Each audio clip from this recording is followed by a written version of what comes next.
Hello friends, இன்னைக்கு மகாநதி எபிசோட்ல காவேரியோட அம்மாவும் பாட்டியும் ஜாமானம்லாம் பேக் பண்ணிட்டு இருக்காங்க. கங்கா, யமுனா, காவேரி 3 பேரும் வேண்டான்னு எவ்வளோ தூரம் சொல்றாங்க, கேட்க மாட்டேங்கிறாங்க அவங்க அம்மா. யாரும் பேசக்கூடாது, இனிமேல் இந்த வீட்டில் நான் தான் முடிவு எடுப்பேன்னு சொல்லிடுறாங்க. டெம்போ வந்து நிற்கிது. அப்போ நான் தான் வந்து ஊருக்கு போகிறதுக்காக டெம்போ வர சொல்லியிருக்கேன், எல்லாரும் ஜாமான் எடுத்து வைன்னு சொல்லிடுறாங்க. இங்கே குமரன் நிவினும் பேசிக்கிறாங்க. நிவின் வந்து யமுனா அவசரத்தால தான் இப்படி ஆச்சுன்னு சொல்லும்போது, குமரன் இருந்துட்டு நீ ஏன்டா இத்தனை நாளாக சொல்லணும்னு கேட்கும்போது, நிவின் இருந்துட்டு இல்லைண்ணா விஜய் வந்து ஆரம்பத்தில் தான் அப்படி சொன்னார், ஆனால் அப்புறம் காவேரி லவ் பண்ண ஆரம்பிச்சிட்டாருன்னு சொல்கிறான்.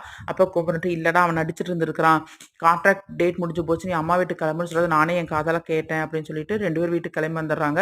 இங்கே பார்த்தா விஜய் வந்து மாடியிலேருந்து இவங்க வீடு காலி பண்ணதை பார்த்துட்டு கீழே இறங்கி வந்து காவேரிட்ட பேச வரா அப்படி.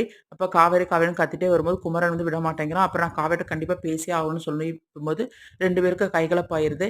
அப்போ நிவின் இருந்துட்டு விடுங்க, அவர் காவேரி கிட்ட பேசணுங்கிறாருல அப்படின்னு சொல்லும்போது, விஜய் இருந்துட்டு நிவினை பார்த்து உன்னால தான்டா இந்த பிரச்சனை காரணமே நீ தான், நீயே இப்ப இது பண்றியா அப்படின்னு சொல்றாங்க.